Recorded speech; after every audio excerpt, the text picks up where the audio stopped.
নমস্কাৰ বন্ধু বান্ধৱীসকল, পুনৰবাৰ স্বাগতম জনাইছোঁ আপোনালোক সকলোকে আমাৰ চেনেলৰ অন্য এটা নতুন ভিডিঅ'লৈ। আশা কৰিছোঁ সকলো ভালেই আছে। বন্ধু বান্ধৱীসকল, আপোনালোকে বাৰু অভিনেত্ৰী শিল্পী শিখাৰ খবৰটো পালেনে? মৰম লগা অভিনেত্ৰী শিল্পী শিখাই এইবাৰ অভিনয় কৰিবলৈ লৈছে ভ্ৰাম্যমাণ জগতৰ বৃন্দাবন থিয়েটাৰত। হয় বন্ধু বান্ধৱীসকল, আপোনালোকে ঠিকেই শুনিছে। জনপ্ৰিয় অভিনেত্ৰী প্ৰাঞ্জনা দত্তই বৃন্দাবন থিয়েটাৰ এৰাৰ পাছত এইবাৰ তেওঁৰ ঠাই ল'বলৈ লৈছে অভিনেত্ৰী শিল্পী শিখাই।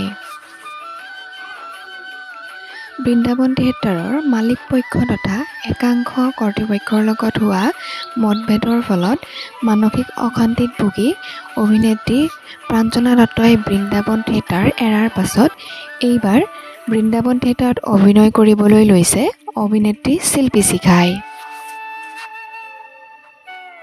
এই সম্পৰ্কে অভিনেত্ৰীগৰাকীয়ে কি ক'লে এবাৰ শুনোচোন আহক।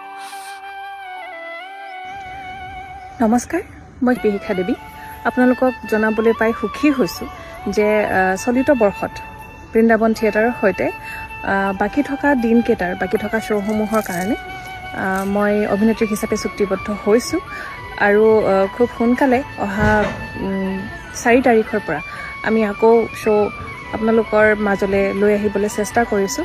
গতিকে আশা ৰাখিছোঁ যে অনাগত দিনকেইটাত বাকী থকা শ্ব'সমূহত আপোনালোকৰ মৰম আৰু সহায় সহযোগিতা লাভ কৰিম। ধন্যবাদ।